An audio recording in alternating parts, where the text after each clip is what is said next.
Hi there! In this video, I'm going to show you how to use the Ventolin inhaler. My name is Jignesh Sangani. I'm a pharmacist that specializes in asthma and COPD. If you'd like to learn more about asthma or COPD, I'd recommend you hit the subscribe button below. Give your inhaler a good shake, then breathe out. You then want to put the inhaler in your mouth and form a tight seal with your lips and the inhaler mouthpiece. Make sure your chin is not pointing downwards and is level, like this. Now, you want to start breathing in, and as you breathe in, press your inhaler.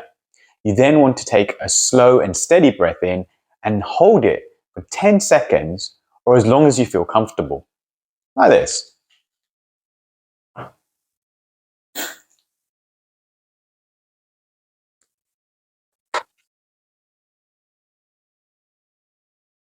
Now, let's run through all of those steps together. Shake your inhaler, breathe out.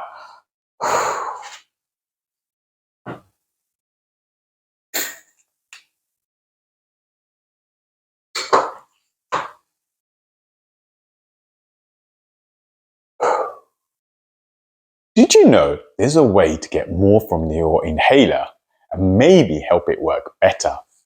Well, before I talk about this, if you want to check on how well your asthma is controlled, have a look for the link in the description below.